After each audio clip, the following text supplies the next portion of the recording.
Você já se arrependeu de algo que tenha feito? Agora me responda. Acha que Deus também se arrepende do que faz?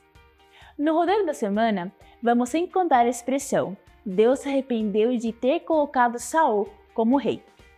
Agora pensa aqui comigo. Saul era o cara. É provável que você não tenha visto o rapaz mais lindo.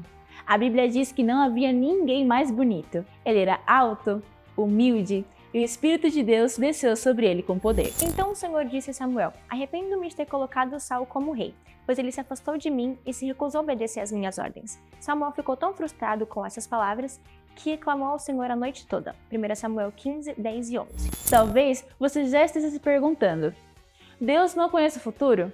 Por que escolheu Saul? Qual foi mesmo o grande pecado que no fim das contas ele cometeu? Sabe quando um câncer corrói? Assim podemos comparar porque a alma de Saul foi corrompida. Aos poucos, fazendo aqui e ali a sua própria vontade e contrariando a Deus.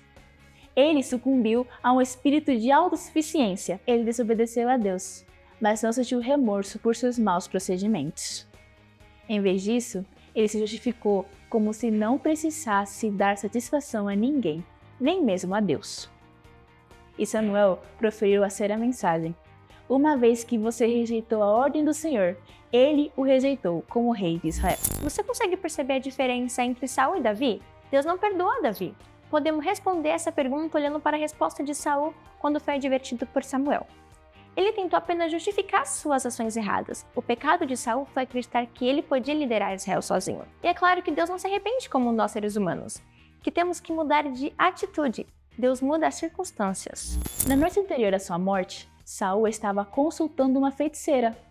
Muitas pessoas pensam que não há problema algum em assistir filmes ou ler livros sobre o ocultismo e magia. Defendem que sabem fazer a diferença entre o que é real e o que é apenas fantasia. Mas como no caso de Saul, estão abrindo portas às quais Satanás terá pleno acesso. Como diz em 1 Pedro 5,8, estejam alertas e vigiem. O diabo, o inimigo de vocês, anda ao redor como leão, rugindo e procurando a quem possa devorar.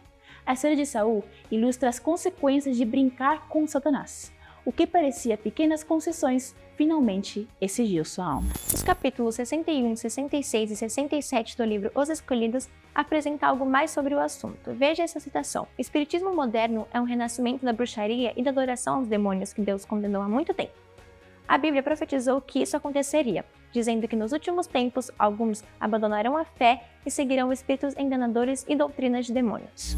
Você precisa de ajuda para se afastar dessas coisas? O conselho da Bíblia para nós hoje é: vistam toda a armadura de Deus para que possam resistir no dia mau e permanecer inabaláveis.